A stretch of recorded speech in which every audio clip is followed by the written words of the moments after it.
साहब thank you very much जी, बहुत शुक्रिया। और सुबह सुबह खैर, आई होप कि इस्लामाबाद का मौसम भी उतना ही ठंडा है, बल्कि उससे थोड़ा ज़्यादा ही है जितना लाहौर में है। लेकिन politically temperature as we always से वो गर्म ही है।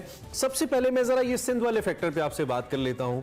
अगर कोई जमातें उसके अंदर धड़े बनते हैं या इकट्ठे होते हैं, तो किसी दूसरी जमात को ये हक है कि वो कहे कि ये चोर है या ये डाकू हैं जो इकट्ठे हो रहे हैं, और ये वही डाकू नहीं है जो आज से 8 महीने पहले तक तहरीक इंसाफ के साथ थे, उनकी कोलेशन पार्टनर और वजीर थे, और इमरान खान साहब इनके पास चल के भी गए थे आज से 7-8 महीने पहले इनके घर, इनके ऑफिस में। आमिर साहब, आपकी ऑडियो नहीं आ रही है, प्लीज अपनी ऑडियो को चेक कर लीजिएगा आमिर साहब, ताकि आपकी आवाज बेहतर तौर पर समझ आ जाए। जी जी आ रही है, प्लीज। बिल्कुल आ रही है। मैंने कहा ये वही राजनीति का खेल है जो फवाद चौधरी ने खेला है कि जब आपके साथ हैं तो सब ठीक है, और जब आपके साथ नहीं है तो सब सियासत भी खिलाफ है, रियासत भी खिलाफ है। 2018 से पहले केपी में PMLN को शरादा बिखेर के जो खेल खेला गया था और BAP बनाई गई थी, वही काम अब दोबारा BAP को खत्म करके पीपल्स पार्टी की तरफ ले जाया गया है। अच्छा, वहां से ये सिंध में जो काम हो रहा है, ये वही इशू है ना कि जी पहले MQM को पीसेस में तकसीम किया गया और PTI का रास्ता बनाया गया, और बिल्कुल रिपोर्ट्स कंफर्म थी कि मुस्तफा कमाल साहब की पार्टी को आखिरी वक्त में 4 MNA का कहा गया, और उन्होंने कहा नहीं मैं तो पूरा हिसाब लूंगा और MQM की जगह पे आऊंगा, तो उनको 0 कर दिया गया। और जो PTI के इस वक्त MNA बहुत सारे घरों पे सोए पड़े थे, उन्हें उठा के कहा गया कि आपका नोटिफिकेशन हो गया जीतने का, आप बाहर कैंप शैंप लगा लें, चाय आए लोगों को सुबह के वक्त में।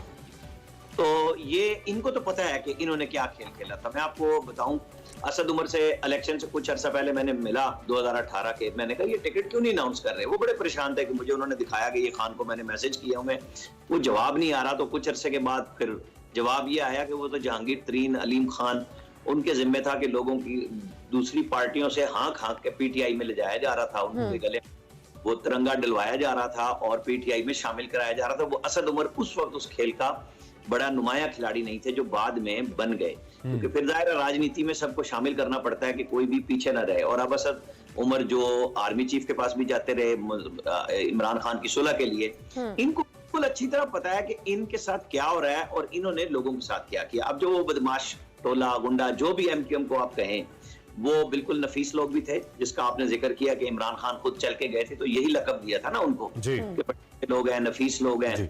लेकिन चूंकि वो उनके साथ नहीं रहे, और जावेद चौधरी साहब ने हमारे यहाँ तो कॉलम्स में एक सीरीज पूरी बना दी है कि वो होशरुबा क्या था जो वक्त जनरल बाजवा, जनरल फैज, ये सारे के सारे PTI के लिए बर्पा किए हुए थे। होता था प्रेस रिलीज एक नैब से आती थी कि जनाब फलां MNA आ जाए, पेश हो जाए, अगले दिन वो जहांगीर तरीन खान के घर से बरामद होते थे कि जी मैंने पार्टी छोड़ दिया, मैं आजाद हो गया। तो वो खेल इनको तो पता है क्योंकि ये उसके शामिल रहे हैं। फवाद चौधरी को बिल्कुल जाहिर है कि एक मसला था कि वो भी पंजाब असेंबली के मेंबर बने थे और चीफ मिनिस्टर बनना चाहते थे और जहांगीर तरीन के ही खिलाड़ी थे। जाहिर है कि वो भी सियासी खानदान है फवाद चौधरी का, तो उन्होंने वक्त और हालात के धारे पे बहते हुए अपने आप को जहांगीर तरीन से अलग कर लिया, जब उनकी राहें इमरान खान साहब से जो घरेलू मामला अब सामने आ रहे हैं उनकी वजह से जुदा हो गए कि जी आप फलां जगह से हट जाएं, आप फलां जगह से हट जाएं, आप पीछे हो जाएं। तो ये जो चीजें ना हमारे यहाँ अब वक्त जब बदलता है तो सारी चीजें खुल जाती हैं। जी यानी एक दूसरे पर इल्जाम तराशी का सिलसिला कभी नहीं रुकता आमिर साहब, ये तो जारी रहता है। और अभी जो हम ये मामला जो आपने कराची के हवाले से भी बात की, लेकिन दूसरी जानिब जो PDM की ओवरऑल सियासत है, ऑब्वियसली इस पे भी अब आगे इलेक्शन के हवाले से इमरान खान साहब की जो डिमांड थी कि जी इलेक्शन होना चाहिए, जनरल इलेक्शन की तरफ जाना चाहिए, अभी तक तो कोई खातिरखवाह हुकूमत या PDM इत्तेहाद इस हवाले से गौर नहीं कर रहा। आपको लगता है कि ये जो सारा कयास है बलदियाती इंतखाबात से पहले भी और इसके बाद भी जो अब जनरल इलेक्शन की तरफ जाना है, ये इलेक्शन की तरफ जाने से ही सॉर्ट आउट होगा या इसके अलावा कोई और ऑप्शन हो सकती है? देखिए, अब से 5 दिन के बाद PDM की हुकूमत की 3 सहमाइयां पूरी हो जाएंगी, और ये बड़ा वक्त होता है किसी भी हुकूमत के लिए कि वो मामला को संभाले, कोशिश करे, लोगों को। लेकिन आप और हम सब जानते हैं कि महंगाई किस कदर बढ़ी है, डॉलर कंट्रोल में नहीं आ रहा। लेकिन हम अगर ये कह दें कि जी ये सारा कसूर शहबाज शरीफ हुकूमत का है, तो वो भी गलत होगा। ये वो कसूर है जो 2017 से पाकिस्तान के अंदर पाकिस्तान की जड़ें बिठाने का काम शुरू हुआ, कि अच्छी चलती हुई हुकूमत को तबाह किया और सारी चीजें एक ऐसे तोले के हवाले कर दी गई, जो बार बार कहता रहा कि हमें तो पता ही नहीं था, हमें तो पता ही नहीं था, हम कैसे संभालते। जब आपने हर चीज तबाह कर दी, IMF के हवाले स्टेट बैंक कर दिया, आप कोई चीज अपने कंट्रोल में नहीं कर सके, तो आने वाले चाहे जितने मर्जी तजर्बाकार हो, उन्हें इसी तरह फंसना था जैसे। लेकिन आमिर साहब, इसमें सॉरी टू कट यू, एक आर्ग्यूमेंट इसमें आता है ना, आपको भी सुनने को मिलता होगा, वो ये है कि भाई अगर पता था इतना खराब है तो क्यों आए, उनको करने देते, आप तो ठीक करने आए थे। और मैं इसके साथ ऐड करता चलूं, आपकी मैंने देखा सोशल मीडिया पे आपने पोस्ट किया, आपकी मुलाकातें भी हुई, उसमें 1-on-1 भी आपकी एक मुलाकात हुई प्राइम मिनिस्टर से, तो उसमें कोई रोड मैप आपको मिला? प्राइम मिनिस्टर क्या सोच रहे हैं? सूरत हाल उनके लिए बहुत नाजुक है, ये दोनों चीजों का जवाब दीजिएगा। मैंने तो सबसे पहले बात ही यही की थी कि जी पेट्रोलियम में रिलीफ दें आप लोगों को। इस दफा भी जो नहीं मिला, जो सिर्फ यही हुआ कि जी रिलीफ ही है कि हम कीमतें नहीं बढ़ा रहे। आप मुझे ये बताएं कि जब डॉलर आप इतना महंगा हो चुका और आपको ऑयल जितना भी खरीदना है, इंपोर्ट करना है, वो डॉलर में है, सस्ता कैसे बेच सकते हैं? मतलब मसला हमारे घर में है, पाकिस्तान के अंदर। अब दुनिया की बात नहीं हम कर रहे कि दुनिया में क्या महंगाई हुई, नहीं, असल इशू ये है कि बिगाड़ यहाँ पे है, आपसे चीजें कंट्रोल में नहीं आ रही। नेशनल सिक्योरिटी काउंसिल का आपने जिक्र किया, नेशनल सिक्योरिटी कमेटी मीटिंग हुई, उनके अभी प्राइम मिनिस्टर ने 2 मिनट पहले ट्वीट किया है कि वो क्या है कि जी एक जीरो टॉलरेंस दहशतगर्दी पे और इकोनॉमिक रिवाइवल, ताकि आम आदमी को फायदा हो। भाई ठीक है, आप ये कहते रहे, हम सुनते रहेंगे, जब तक ये फायदा होगा नहीं ना, लोग इसको मानेंगे नहीं। और हमारे लिए सबसे बड़ा मसला भी यही है कि इस वक्त हुकूमत, जो आपने सवाल किया था पहला कि भाई क्यों ली थी, ये बात तो अब ये सारे जानते हैं कि इनको जो बातें बताई गई थी, जो हुई थी, उसके बरक्स ये कंट्रोल इसलिए नहीं हो रहा कि आपकी कमिटमेंट्स आलमी सतह पे इस बुरी तरह पिट चुकी हैं कि आप पे कोई इदारा, कोई मुल्क इसलिए यकीन नहीं रखता कि आप किसी भी वक्त मुकर सकते हैं। जो इमरान खान साहब के, शौकत तरीन साहब ने IMF के साथ मुआहदा किया जाते जाते, और इमरान खान साहब ने, उनको समझ आ गई कि मैं कम कर दी, तोड़ दिया, वो बिगाड़ आज तक हम ठीक नहीं कर सके। आप दोस्तों मुआलिक से पैसे ले लेते हैं, उनके बिलियन ऑफ डॉलर आप सिक्योरिटी के तौर पे रख सकते हैं, इस्तेमाल नहीं कर सकते, लेकिन जो एतमाद है ना, उसकी फिजा बहाल, जब तक वो ट्रस्ट डेफिसिट जो है ना वो बहाल नहीं हो रहा। अच्छा, अब इमरान खान साहब ये नहीं कहते, आमिर इलियास राना साहब, कि हमारा ट्रस्ट बहाल होगा तो तब हम पॉलिटिकली सर्वाइव करेंगे। उनके पास भी एक मुआशी तौर पे कोई रोड मैप तो है कोई नहीं। हम कल भी बात कर रहे थे कि इमरान खान साहब ये राग तो अलाप रहे हैं कि हम आएंगे तो ठीक करेंगे, भी कैसे करेंगे, कोई रोड मैप तो दें। ना मौजूदा हुकूमत के पास है, ना खान साहब के पास पहली हुकूमत में था, ना अब वो कोई रोड मैप दे रहे हैं। बस अवाम को एक पॉलिटिकल पार्टीज ने ट्रक की बत्ती के पीछे लगाया हुआ है, ये हमें पता है। लेकिन आगे बढ़ते हुए हम इमरान खान साहब जो बात करें जिससे स्टेबिलिटी आएगी, राना साहब, वो इलेक्शन है। वो कहते हैं इलेक्शन वाहिद हल है मुल्क की तरक्की का, ये जो जितने सैलाब तूफान है ना, ये सब रुक जाएंगे इलेक्शन से। तो अगर ये वाहिद ही हल है, और शहबाज साहब जो एक मुहब्बे वतन पाकिस्तानी हैं, मैं तो सबको ये कहता हूं, तो वो क्यों, उनको ये बात समझ क्यों नहीं आती इमरान खान साहब की? फिर ऐलान कर दें, कहें आए मैदान में। देखें, अगर इलेक्शन हल होता ना तो इलेक्शन हो चुके होते, रुकते भी नहीं, ये मैं आपको बता दूं, क्योंकि इलेक्शन से मजीद तबाही इस दौरान आनी है कि आपका बैरूनी दुनिया पे कहीं ट्रस्ट नहीं है।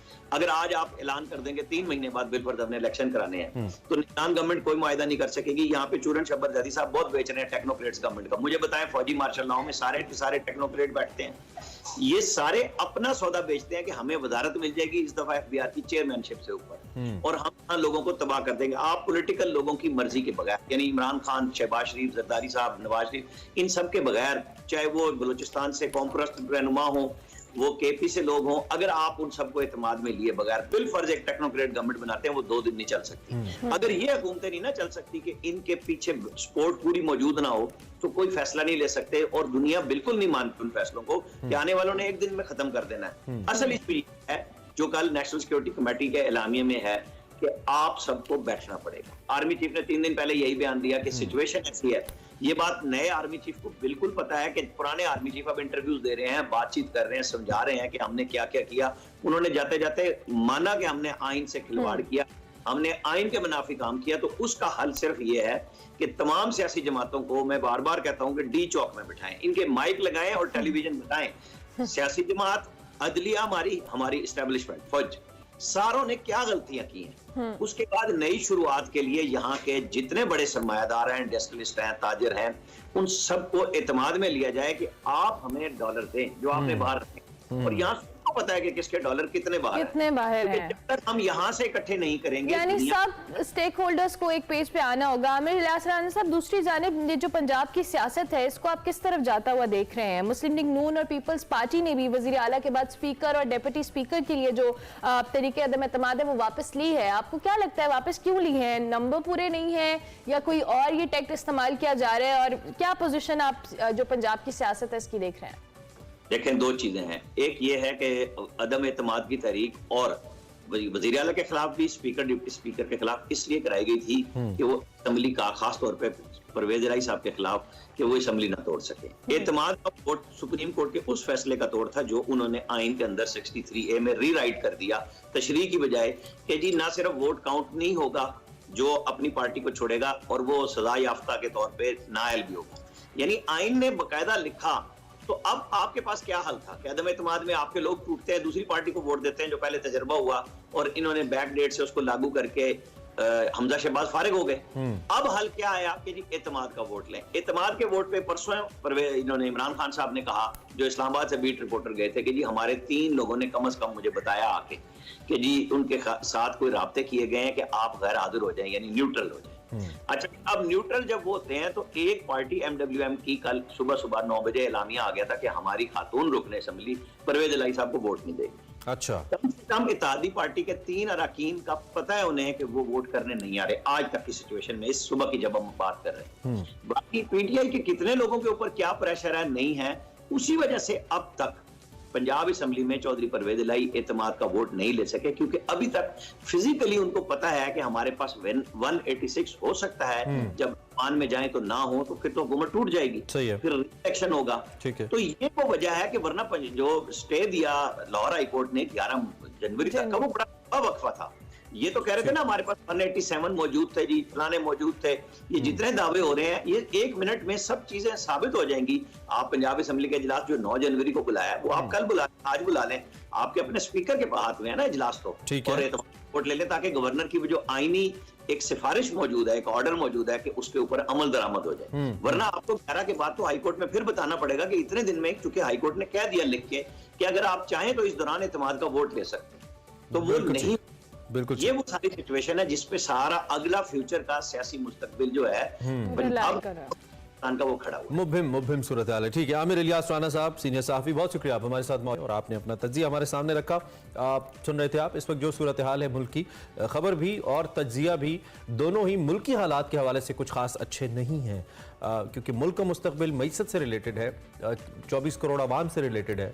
और 24 करोड़ आवाम की क्या सूरत हाल है, वो कल हमने आपको एक वीडियो दिखाई थी जिसमें 30,000 नौजवान 1600 भर्तियों के लिए इस्लामाबाद शहर में किस तरीके से आए, और सिर्फ एक शहर का किस्सा है। ये पूरे मुल्क की बात है जहाँ रोटी 50 रुपये और पेट्रोल गरीब की एक्सेस से बाहर है। ये मुल्क की सूरत हाल है। मीनवाइल हमारे लीडरान क्या कर रहे हैं, अवाम को भी जवाब दे हैं, खुदा को भी जवाब दे हैं। सूरत हाल आपके सामने है।